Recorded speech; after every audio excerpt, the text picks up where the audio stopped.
wish you just had pitched like a conversation topic because now it's improv and I'm freeze enough. Honest to fucking God, that's how fucking bad I am at this shit.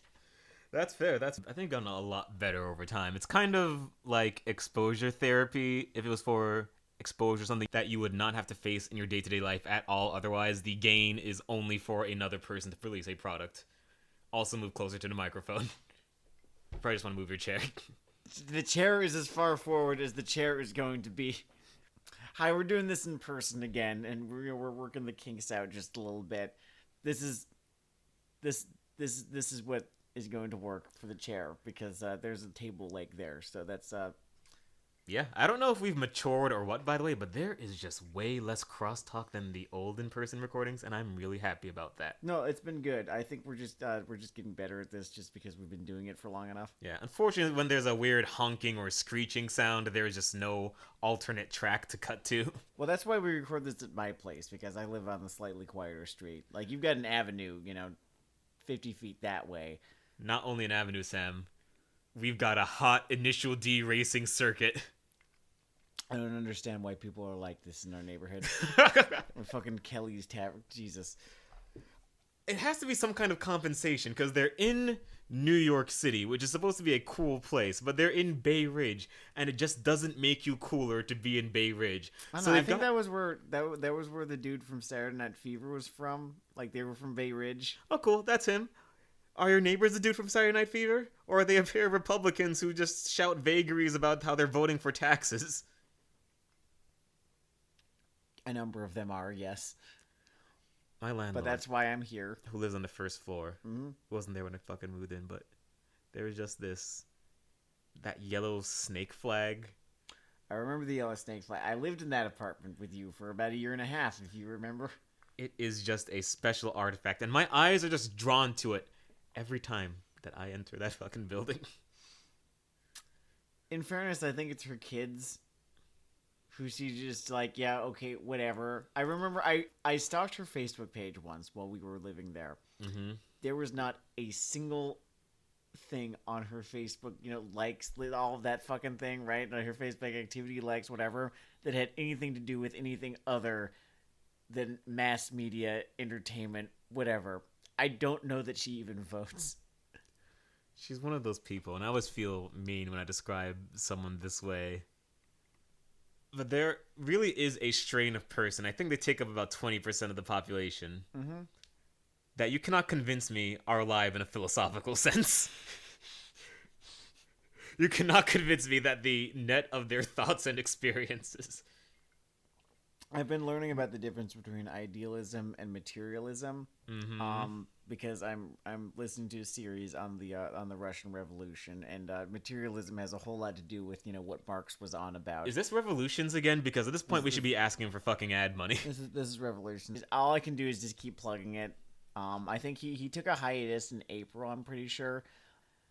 I'm working my way to why because I'm not there yet. But I have to imagine it had something to do with A, pandemic, and B, the name of the episode was End of Part 1. Oh. He's just gonna do every South American one. He just did the one. He just did the one? It was just big. Just big? It was just a really fucking... Just Roll Tide? Well, just the South American... I don't know. The Bolivar shit. All of the shit that Simon Bolivar got up to. That was what he sort of... Because it all happens over the course of one man's lifetime, he has it sort of all, part of that. What a fucking run that guy had. I learned from Mike Probably Duncan that he rode further on horseback than probably any other person in history. I did not know that until you told me it. I was considering pretending it already knew when you said it the second time and really just being that person you want to talk to a bit less than you do, but I think I'm improving as a person. I think you are too. But let's test that theory. My ice cube is melting weird. Let's test that theory that I've improved as a person. Sure. Because last week... Mm-hmm. I got hit by a fucking car. Mm. And this week, mm-hmm. I got dumped by a theater kid. And I miss that car. Do you want to talk about it? A little bit. I want to get over it the adult kind of way. Spiteful petulance. Because there is one upside to the plague. and it's that Broadway is dead. If that seems insensitive, then you should write a song about it. Theater kids are the second most disposable group in America, right behind theater adults. But save the hate mail written on playbills. I won't read it. I'll be watching a movie, the medium that replaced you before we were born. But don't worry, plays will come back. Just like mass shootings. Only, at least one person enjoys themselves at a mass shooting. But Dennard, you're a comedian. Don't you love live audiences? Maybe. But hate is much stronger than love. Do you feel better now? I feel fucking awesome. That was great. I'm gonna do that every time something goes wrong for me. You know, I'm glad. I'm happy for you. Like, that was I'm gonna just pretend that I don't know as many theater kids as I do. Well, it reminds me of what a philosopher named Bad Luck Fale once said. Fuck 'em.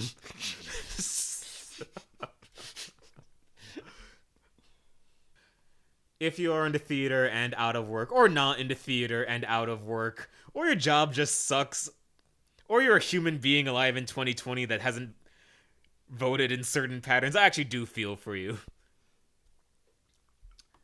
Yeah. Broadly, yeah. I didn't really have anything for this. This is getting to, like a improv being my weakness, but I did have some stuff for this week's show. Segue. Speaking of love, everyone, this week's show is Kanojo Okarimashu, or Rental Girlfriend, or Rent a Girlfriend. Translations are weird. This show needs a better title, or maybe it's me. Because I went into this pitching basically a hate watch to you, or maybe you pitched it to me. This was supposed Sometimes to be a hate we watch. fuse into one mind, and that mind wanted a victim this week. That mind did want a victim this week, and for the first 6 or 7 minutes of this show, probably not even that much. For the first couple minutes of this show, that was what was watching this episode. That's what we were doing. And then this stupid fucking thing happened that happens sometimes. And it's frustrating at first, but then I learned to be alright with it. Where this show is actually kind of good. So we got Tai Chi'd. And we got Tai Chi'd in a way that specifically only comedic series can do. Because I was taken from laughing at the show to laughing with it. And I almost resented it when I was in the middle of episode 3, laughing at something saying, you motherfuckers, you took this from me. I was supposed to have a hate watch. I was supposed to do that thing on this show where I get really fucking tired with the state of anime in the world, and I'll start talking about it like it was just another thing that failed or was... But no, this was good. Yeah, this was just a good show. I'm gonna be a little bit vulnerable here, I guess. Not vulnerable, but, full disclosure. I totally thought that this was going to be full of, like, pointless, stupid anime bullshit. And it ended up being, like, a pretty solid, character-driven relationship drama / comedy, whatever, with a, I believe the term among dipshits is dramedy. With a pretty compellingly shitty protagonist. Like, I like this kid. He's like if Natsuo... I can't compare him to Natsuo because Natsuo is this unholy fucking demigod. Natsuo is one of those post-volcanic perforated statues that people stare at museums and look vaguely haunted. And you leave your date at the Met saying, hey, are we cursed now? So that was a fork in the road of the joke. There was a little bit of a fork in the road. I don't know. I'm thinking about relationships right now because that's what this show is about. Should we get to the premise, or am I leaving? I feel like I was setting something up, and now I'm kind of leaving it hanging just a little bit. Yes, no. So this protagonist, right? All right, you found him compellingly shit. Oh, we were supposed to have the Wikipedia page open. Oh, I believe he's Kazuya. Let me double check that. Kazuya, yes, that's completely correct. His name was Kazuya. For the first couple minutes of this viewing, the main joke that I was making was Kazuya! I don't know what pact you fucking signed to get that pitch. I can't maintain it for very long, and it's way lower than I used to be able to go. Oh no! Are we going to break through glass now? See, it breaks really quickly. I can't do it too many times in a row. Isn't this how Pokemon lower each other's defense? I thought the Screech lowered one's special defense. Poke nerds, feel free to correct me. You were supposed to be Poke nerds. Nerd. I think it's defense. Yeah, I'm pretty sure Screech lowers defense. So I was expecting I guess way more stock vein of humor. It's not that it's very inventive humor, but it's just the word workman-like has been used a lot. The character writing's there. The character writing is there. The jokes are funny. The jokes are funny. In the density of what can be known as anime bullshit, it stops at a hard 7. No, it stops at the most anime bullshit that we get from this is just a whole bunch of fucking coincidences that you kind of sort of take. And that's more of an international rom-com problem. Yeah, it's you meeting this show where it is, and I'm fine, taking all of the coincidences and being like, okay, fine, this happens. Because there's quite a few of them. They ran a bit far for me, but I wouldn't say that it ruins the show. I just think that at the launch it's just saying, okay, we're here. Well, it's part of the formula. You sort of have to, these things are built on, dumb coincidences that get everyone into this mess. And then what gets them out of this mess is, their character development. That's, just how rom-coms work. Mm-hmm. And the starting point of this character is Emperor Virgin. And I was really worried that this is going to be, and maybe it partially is, maybe deep into psyche it is, but it's not done in a too cloying way, so I kind of rock with it. Mm-hmm. But sometimes when I prod at things like, the average romantically oriented isekai, mm-hmm. I say, wow, has the standard for what a personal fantasy is fallen this low? Because in this show, the concept is, it's called Rental Girlfriend. And the inciting event... No, it's not. It's called Rent a Girlfriend. Oh, I'm sorry. It's called Kanojo Okarimashu. Whatever the fuck. Rent a girlfriend. He rents a girlfriend. He gets... They're not sugar babies. It's a slightly different social construct, but... They treat it like it's a thing in real life, which I'm sure it is. It is. People do it in Japan and other places. Japan thing, cool. I think we were mentioning at some point that Japan and America should never, ever catch on to one another's weird idiosyncratic customs. Oh, I believe it would combine into this three-armed demon. It'd be bad. It'd be real bad. But the closest thing we have is sugar babies, which is way more of a hooking light scenario than the emotional pull string teddy bear that the Rent-A-Girlfriend thing is. It's honestly the first anime I've ever watched that tried to portray sex work in a light that was to put a human face on it, I guess. I mean, when you pick a concept, we're going to spend that much time with it. You either do that or you're going to start sucking real bad real soon, which I guess is one of 46 things that went wrong with, God, I can't remember the name anymore. Whorehoppers. Oh, yeah. Interspecies reviewers. Interspecies reviewers. Ishizoku reviewers. Whatever the fuck you want to call it. This is a better program. Okay, a lot of programs are better programs than that. Most programs are a better program than interspecies reviewers. And if you think differently, you're a fucking virgin. Fuck you. Not necessarily a virgin. You could also be a sex criminal. You could have had sex. It retroactively isn't consensual, but let's move forward here. I can't make a noise that tells you that I'm biting my fist right now. We go very softly here at Weeaboo Hell. We're very considerate of various creatives and fans' feelings. It's all about good taste. Good taste and dignity. Always dignity. But yeah, the inciting incident is essentially this guy washes out with a girl. See what I did? See what I did at the start of the episode? I am fucking hilarious. We tied this all in. You know, there was seeds early on in the episode, and now we're reaping what we have sown.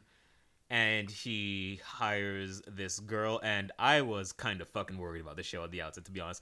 I think part of it is that it honestly really does just sort of sprint through trying to just put the basic comedic blocks in place, the character blocks, whatever, and that a lot is asked of you at the outset of the show. Yeah. But once you have given it that, the payoff is, I feel, quite worth it. The joke writing on this show, for instance, is pretty up there. It's good. It's real fucking solid. Again, like you were saying, it workmanlike. Workmanlike. I would say it's spiky implies it gets worse than it does, but it's more. I don't think you so much laugh very consistently throughout Rental Girlfriend as much as it will just spike hard 3 or 4 times. It will spike hard up there, like real. I remember we had to pause it once or twice. Yeah, and because it was really funny. It's not a 30 Rock in that you will not get a killer every 0.52 seconds, which is kind of how I like to write comedies, but I totally understand there are other methods. So there are some jokes that are a little more stock or fall a little more flat, but I really think that this show, in the aggregate, in its first 4 episodes we watched for so far, is quite fun. Yeah, I mean, they will do, occasional just dumb little anime gags that kind of have to be there just because they do. But then you'll get this great fucking gag, like, all right, so a little bit of context. The show starts out with him being dumped by Kazuya as the character. Kazuya! Kazuya is the name of the main character. I love life. He gets dumped by his girlfriend, Mommy. There's no comfortable way for me to pronounce her name, Mommy. I prefer Mammy, but that's because I don't have the black thing hovering over me. I'm not gonna pronounce it like that. And Mommy sounds weird because I'm not Puerto Rican. So do you want to go with MM? Is she mother's milk? No, I'm just gonna say Mommy, and I'm just gonna feel kind of fucking weird about it. That's cool. She's kind of a weird character anyway. She's intentionally. Intentionally. Whoa, that's some different shit, huh? Anyway, Mommy dumps him at the outset of this series, like two or 3 seconds into this fucking thing. In his post-breakup depression, sees fit to hire a rental girlfriend, which is not quite a prostitute sex work. It's different. It's like it's you basically pay them to act out all the emotional shit. Run on proto dates with you. I'm sure in the thrust of them there are people who do that, but the social construct itself seems to more be the incredibly sad experience of having someone walk around trying to be attracted to you. It's like they're not a sex worker, they're a romance worker, if that makes sense. Yeah.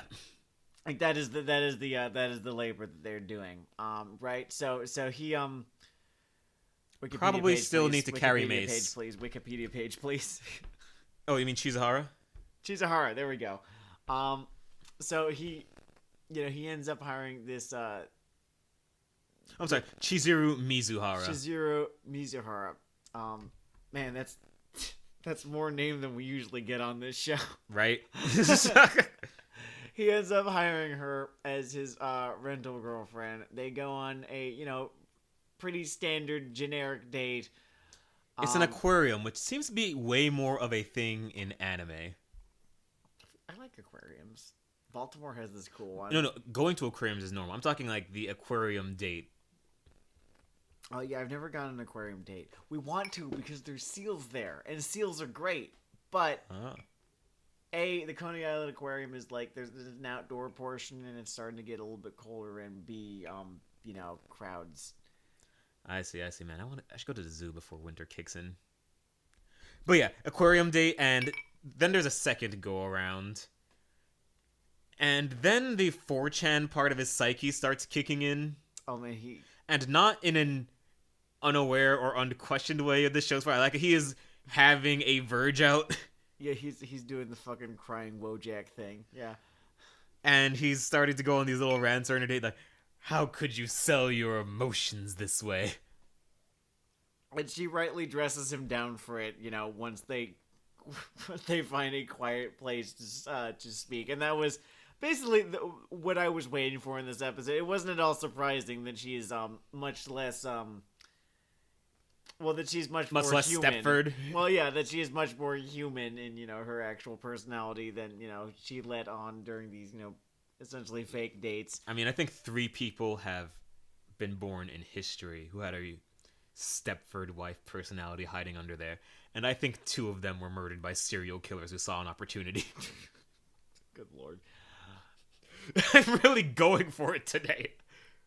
I feel we're spending more time on the premise here than we usually do. The point being, at one point, the 2 of them, shenanigans ensue. They need to keep pretending to be a couple because they were witnessed by people from their personal lives being a couple, even though they weren't. There's a whole big thrust in. I don't know if it's gonna be the entire show, but at least in this opening arc, there's a lot about the dumb shit people do for social proof. Yes, and pride and shame.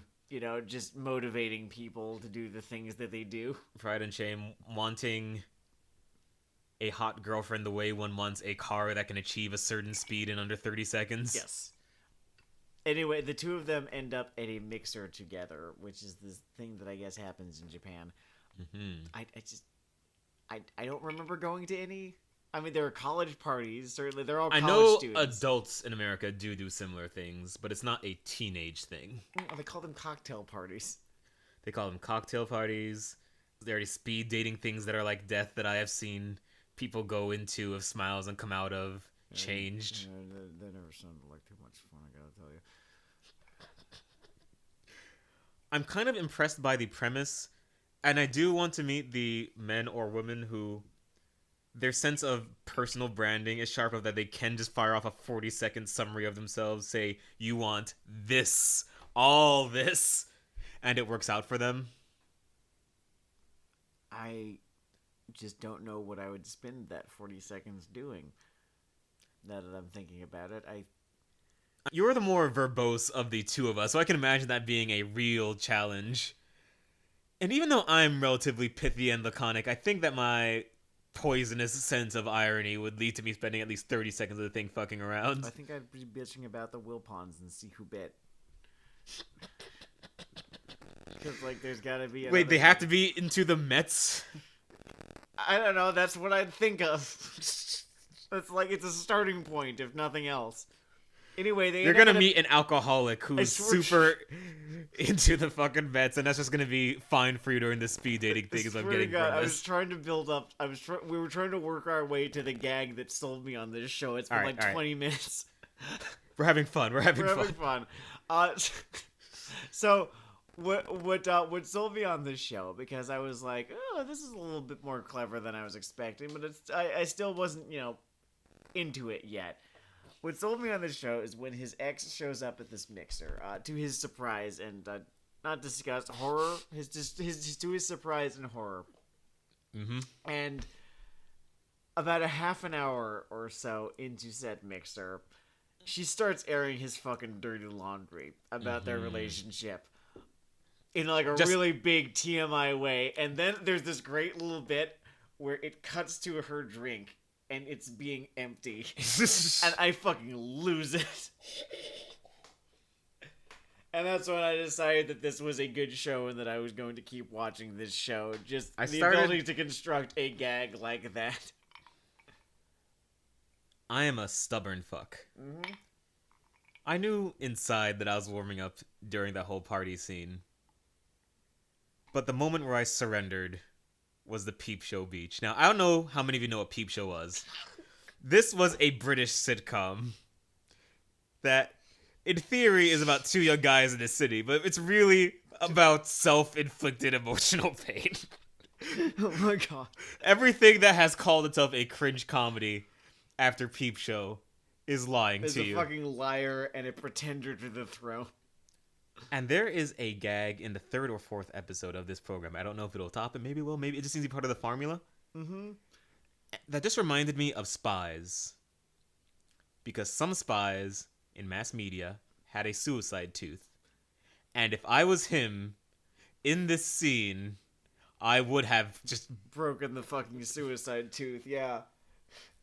my teeth would be digging into my jaw. In brief, to curry favor with his ex, who he's now deciding that he's trying to impress and win back, he openly announces to her, all his friends, and his, supposed girlfriend that they were considering breaking up, and then he kind of, eyes his ex a little bit to see her fucking response to this. We had to pause a little bit because this scene caused us physical pain. Dude, it was the Peep Show barbecue all over again. Was that I don't use this word because it's not a great word and I don't like using it, but I'm pretty sure I paused the series, I paused the show, paused the episode, and yelled pussy at it. Remember, I did do that. I can't remember if it was that moment or another one. I'm thinking it was that one. I think we started out with adjective plus simp, like hyper simp, omega simp during the restaurant. The fucking Scrolls in My Pants song from Phineas and Ferb as this fucking thing went on. That beat was the fucking melody, bass, and percussion of this show. I think when the term simp first became just a thing in the public lexicon, I was wondering, what the fuck is a simp? And then Morgan was like, remember Mordecai from Regular Show? That's a simp. That's a simp right there. That was their and now we have an even better example. Kazuya. Damn it. Why is it this easy? I thought I was an adult. I thought things had to have setups and punchlines to make me laugh. They did, and now they're doing it again just because you know what the reference is to. I don't know. It's a really funny delivery. Fair enough. A lot of what works about Konosuba is very, very simple. It's just a fucking blue-haired girl who's drawn like a regular Bishojo, except no, she has absolutely no dignity and is screaming. It's pretty great. It's just it's simple. So when it comes to like this dunking Kazuya, a cat in water. When it comes to this Kazuya in fucking Rental Girlfriend. Rent a girlfriend. In fucking Rent a Girlfriend. See, was that hard? Yes. So when it comes to this Kazuya, it taught me something. Kazuya! It taught me that inside of every man, there are two primordial forces. One is Kazuya, and the other is Future. And until you find a balance between these two, you will never have a healthy dating interaction. Okay, so for those of us who were avoiding pop music like the plague when Future was big, explain what you mean by Future being the equal and opposite of Kazuya. Future is simply the rapper who introduced the line/concept, she belongs to the streets. Which, is a mentality. It certainly is an option for walking around the world. But it doesn't necessarily come recommended. I think I was saying something earlier about how there's something compelling about how shitty about how shitty Kazuya is. It has to do with this complete lack of self-respect he seems to have. And obviously, there's something that I find relatable about him. I'm looking for what it is.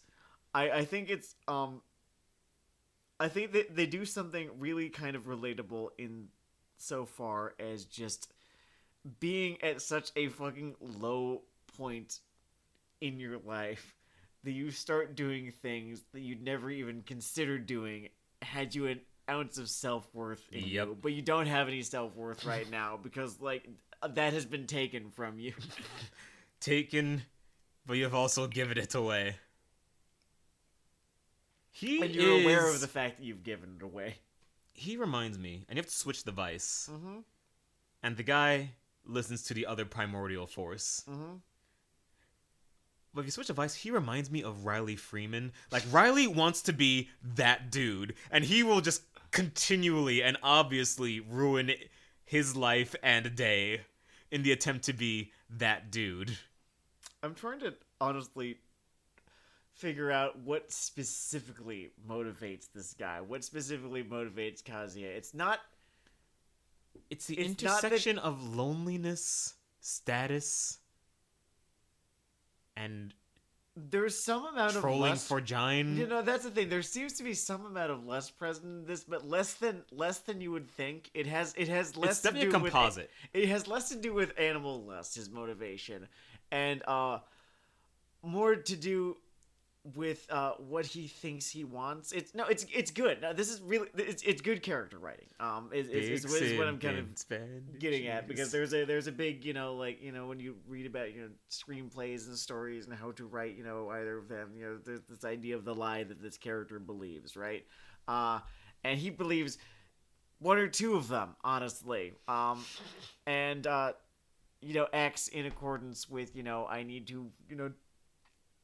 I need to fulfill this thing because this will finally make me happy, right? And as low as he sinks, right? As simpy as he fucking gets, that is identifiable and interesting about him as a character. I was pleasantly surprised by, I guess, the creator's attitude towards the character and his behavior.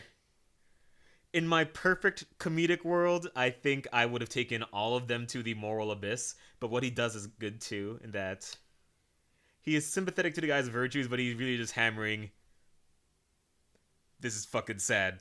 Look at this. Why? I think if we taken them to the moral abyss, this would be more of a Punch and Judy thing, which, not that I have any issues with a Punch and Judy. I mean, that's what fucking Prison School was, ultimately. But this isn't Prison School, and I do not think that it necessarily should be. Yeah, I can appreciate the range of things in the world. Not everything has to be attuned to my specific and warped, and I'm just going to get those fucking theater letters, aren't whatever. My specific and warped sense of humor. I feel like there was a third linchpin Oh my god, I don't know how I even talked about this. There's this whole sick grandma plotline. I'm not gonna explain the plotline. What's important is that his grandma's sick, but she is fucking hilarious. She's really great. I don't know exactly what it is. It's very much a je ne sais quoi that she has. She just has such a fucking psychological lock onto him and seemingly his entire family. There was this weird dual blind thing with her where she totally just gets his whole thing, but also will just believe the bullshit he tells her because she wants to fucking believe. She wants it to be true. She wants to believe that he will have sex before he is 30. I like how they don't tell you that he's still a virgin outright. They sort of do. But the heart, it knows. But do they? Well, his friends call him virgin all the time. But that has nothing to do with anything. Like, I'll call you a virgin right now. Whatever, virgin. Fucking virgin. See, it doesn't actually necessarily mean anything. When Virgosoid. Okay. Virginian. Virgosaur. Virgzard. Virgstois. Virgachew. Oh, I kind of like Virgachew. If you walked into one of these mixers and one of your, I don't know, top 2 exes was sitting in that mommy seat, what do you do? I thought we agreed that we wouldn't do this bit. No, I don't have a funny response for you. I'd fucking leave. I'd get the fuck out of there like a coward. If there were an available window, yeah, that would be my method of egress right there. Goddamn, fucking Dark Knight Returns Batman here just makes for the window, huh? And if there was no window, then yeah, the wall would suffice. Most buildings built after, 1950, give or take, are made of shitty drywall anyway. It wouldn't hurt that bad. Oh man, I'm really fucking imagining just the fucking You Say Run thing playing.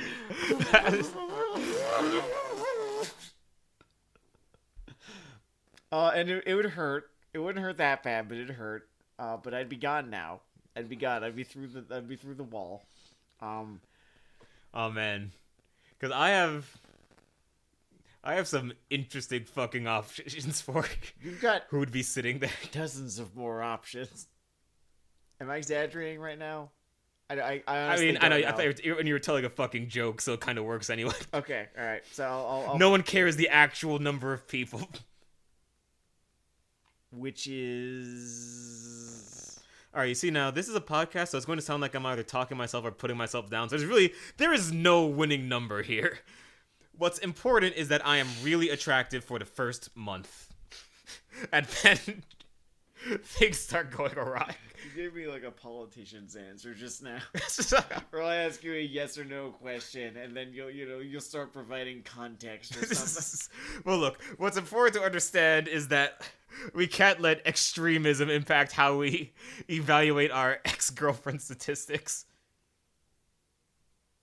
I got out dental floss just now. I don't really know why. I thought you were gonna fucking grope me or some shit with that. I was thinking, man, was I that bad with that question? No, I just, there was some dental floss and I got it. Go ahead.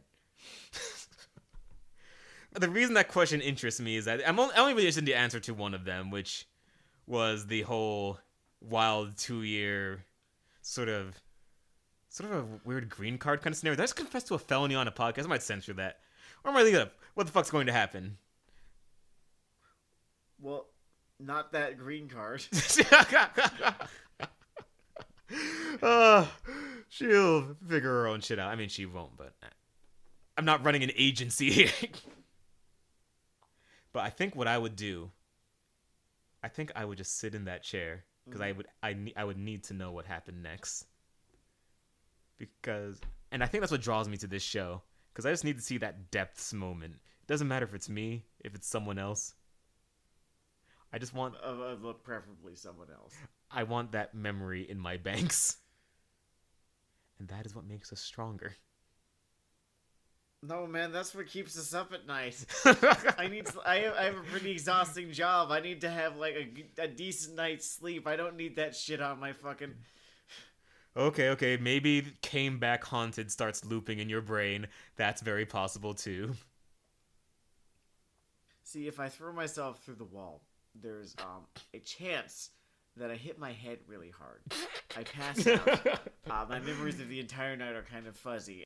And people tell me, yeah, your ex was at that party, and then you threw yourself through the wall. And then I'll say, yep, sounds like that party went about it as well as it could have.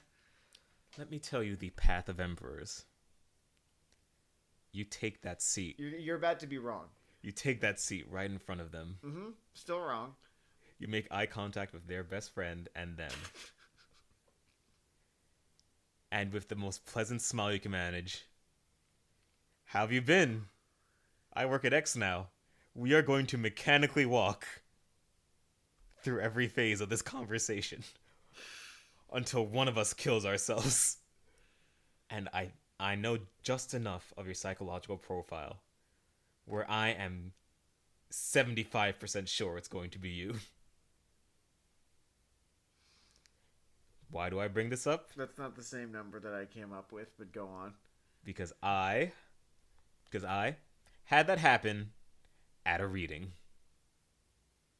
And I shuffled my papers and waited in line, right in sequence before them alphabetically. And people did not know why I was laughing at my own dramatic story. Was there some payoff beyond just the emotional catharsis, or... Her mom was there, which is weird because her mom lives in India. And I'm there staring at my ex-girlfriend / technically legally ex-wife's mom. And it starts off of her trying to hold the dagger stare. And then I sort of go from like sweeping across the audience to just seeing what happens if I sort of lock the look in on her mom. And her mom cracks first.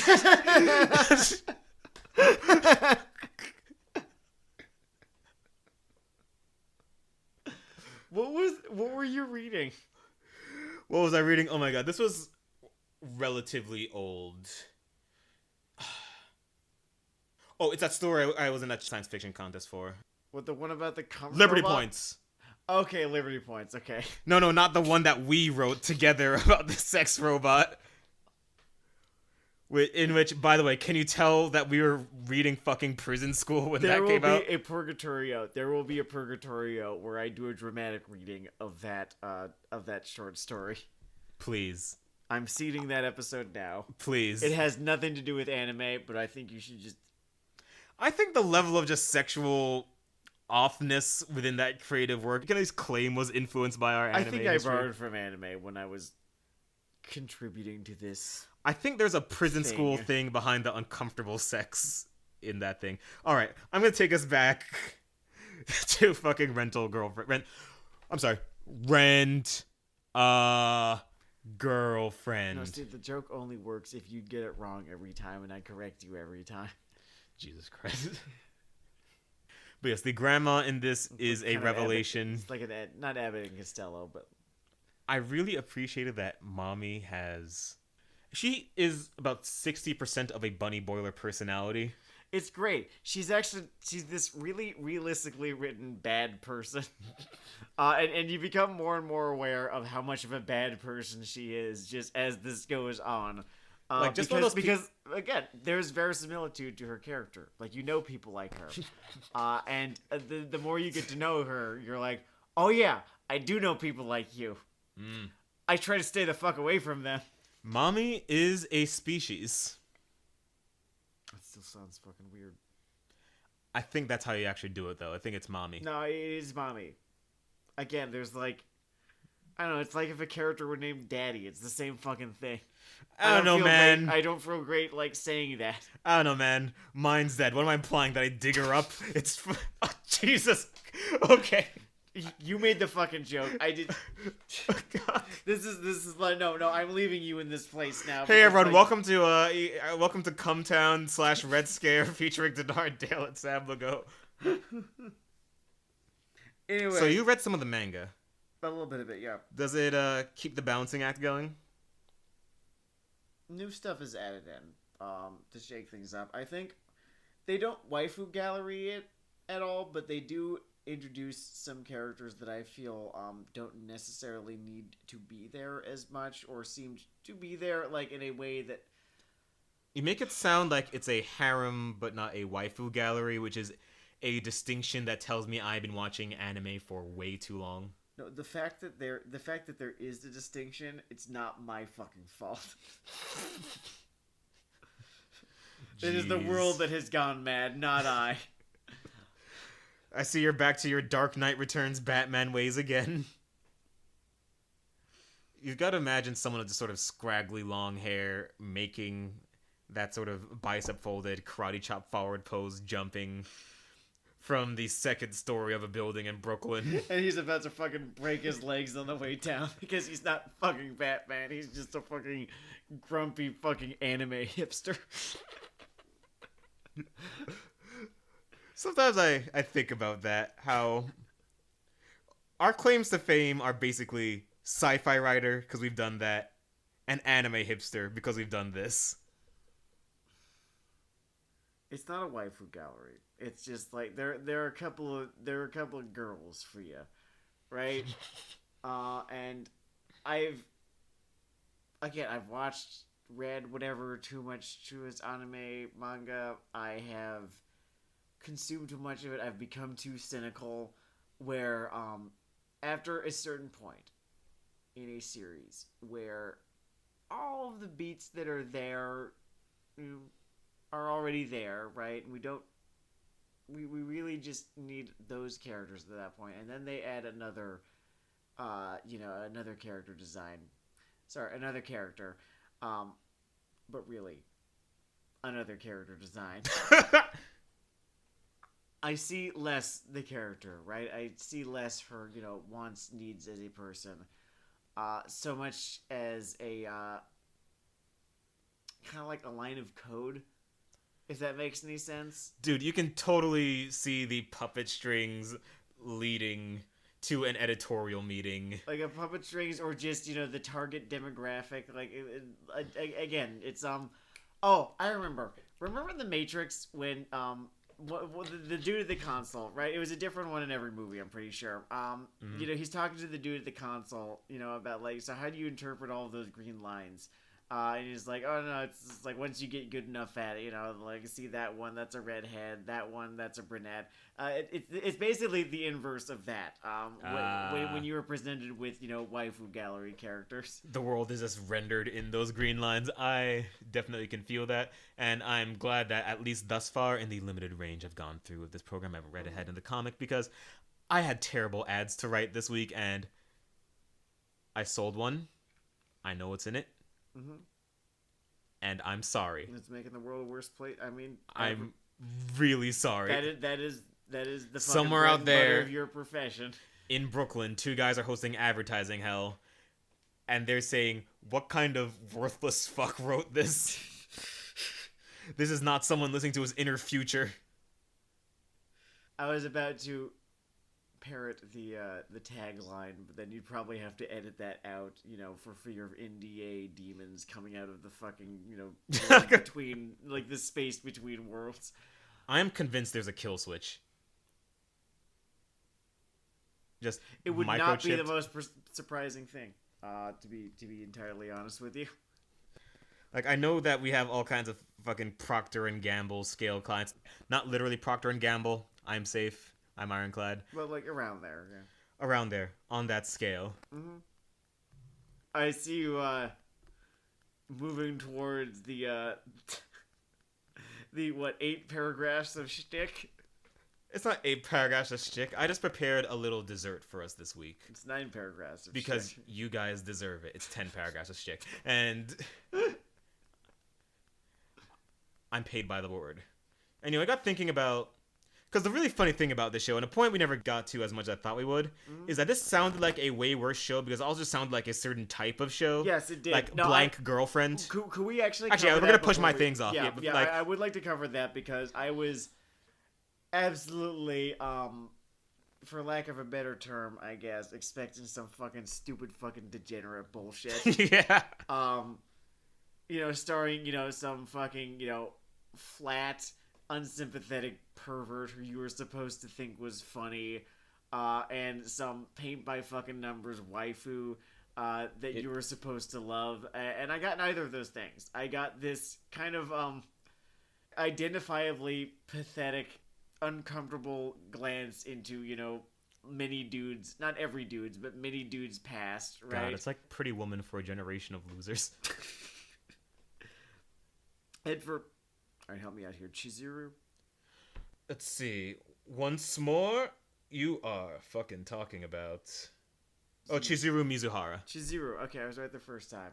And for Chizuru, I get less, sort of engineered in a lab fucking waifu, the way that I perhaps unfairly criticized Ochiko Uraraka from Hero Academia. Oh man, we used to just joke about the Petri dish. Just how there was this fucking an entire fucking Venture Brothers style room full of her just in fucking tubes. She is less a paint by numbers waifu as just again a fairly realistically written human, just who has decided to get by like this. Yep. Oh, I remember. When we were first introduced to the app through which this Rent-A-Girlfriend thing, functions through, right. All payment is processed in person, it seems. Bullshit. My ass. Bullshit. It would be processed through the app, and it would be at least 30 or 40% more exploitative. Like, she would have to do the thing that every tutor in the world does, where you meet your clients once through the app and then sort of sideline them into your back channel. And then the whole thing, like, it would be the humane thing to do would be to tip her or whatever, because and she knows, but you don't actually talk about it, that, she's getting paid fucking nothing through this app. Like, sub-Uber rates. Oh, this isn't even a fucking real thing, and I've gotten depressed myself. Well, thinking about the fucking Grubhub of fake girlfriends. Yeah, it's a fucking... Or, mini bar, or... Exactly, yes. It is a fascinating scam that will be maybe legislated in about 15 years, or will just be so hard-coded into normalcy that people call you a communist if you bring it up. Much like any given improvement to American life. if they leave no option but violence, that's going to be what ends up happening, Dennard. That's true. But we don't Maybe believe I'll die. in... Maybe I'll die, and that'll still be better. Oh, cool. This is a sequel. This is right after the episode where I said the thing about bleeping the president. We're in fucking trouble. You and I are in fucking trouble. Transition. Agent Edwards can suck a fucking cock. Now, some of the worst shows... I know you're listening, Edwards. Suck my dick. You had a choice, and you chose to be a fucking cop. Hey, at least like 3 cops will be spared-ish. Alright, so... Inspired by this program and some of its less effective company, I had a vision. I had a vision of our next project. The project that's going to put Weeaboo Hell on the map. Good God. And good things happen when I'm inspired, you know that. And I was inspired to just start designing... They do? Just a premise and character set, just, you know, the foundations of a series. For Sperm Jack Girlfriend. I'll just let you do this. Alright, so let's just start with the premise. It's the summer of love at UCLA. The plague's over, along with the American Empire. It's time to find love before the water wars begin. For most students, that means plenty of sun, plenty of late nights, and plenty of sperm jacking. Except for easygoing Ken Kawahara, who just wants to relax on the beach, far away from 20 years of child support. Can the girls of Dorm 5D snag a Trojan before sperm jacking season begins? Any thoughts so far? I hate it. Just because you haven't gotten to know and love the characters yet. Characters. Ken K, our hero. An even-keeled graduate student whose hobbies include surfing, pot farming, and condom use. He's heard of sperm jacking before, but it doesn't sound like his scene. He's still about to become the hottest...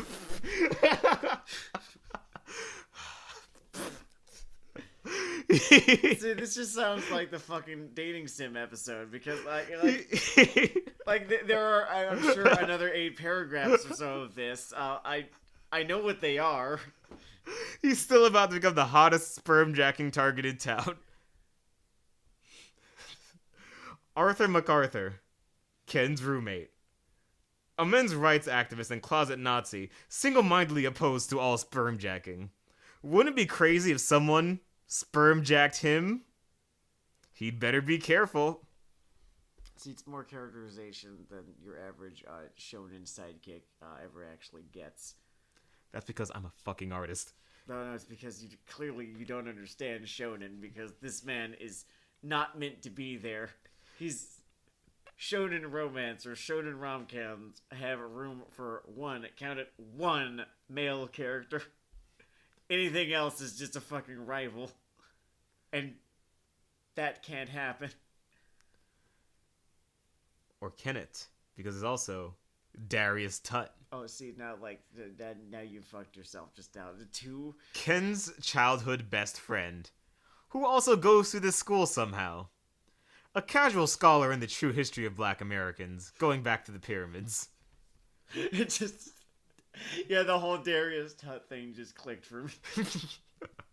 More importantly... Are we going to have to explain what a hotep is on this show? At some point. This is about anime. At some point. This is supposed to be an anime podcast. More importantly, a sperm jacking fetishist that just can't seal the deal. I had to explain to one of my coworkers what a hotep was. What was that like? I felt the entire time like I shouldn't have had to have done that, and that it was bullshit that I did have to. Isn't it we're gonna just feel sort of foisted on you? Stan Norman, Ken's friend and mentor. A post-grad student that leads Ken in his experience in life, academia, and repeated sperm jacking. After a decade of getting sperm jacked by nearly everyone in his life, he's grown jaded with love and child support. It would take a truly special sperm jacker to melt his heart at this point. There are too many male characters in this. Are there? Or am I about to pair everyone the fuck off? That's right, it's gonna be one of those shows. Because here are the ladies.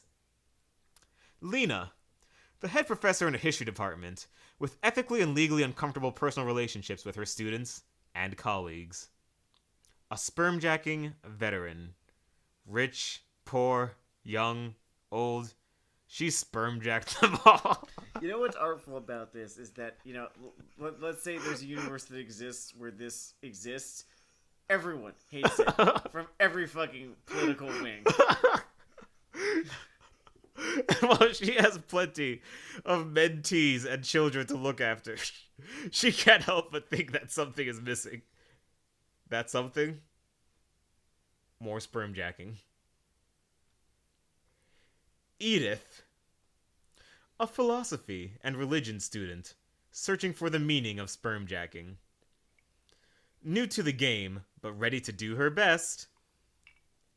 Edith might stutter and stare at her shoes whenever Ken comes around, but she knows that if she tries, she can sperm jack just as well as anyone else.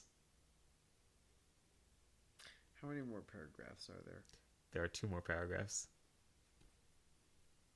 You can't see it, he's doing a sort of a wrap it up. I hate this. Anne, I hate it a lot. supposedly smart, pushes her glasses up and quotes child support statistics and paternity laws at length. Seems to be neither student nor faculty, meaning her presence on campus is motivated entirely by friendship and sperm jacking. And finally, Sierra. A well-balanced girl with no interest in sperm jacking whatsoever, and Ken's green light across the lake. She's not romantically interested in Ken, but wants him to distance himself from the bizarre wave of sperm jackings besieging the city. Goes entirely ignored in favor of Edith. So is that good for you just now? That was amazing for me. That is what I fucking live for. By the way, if you hated that shit, be glad that Sam is here. Because if it was not for Sam, this podcast would only be that.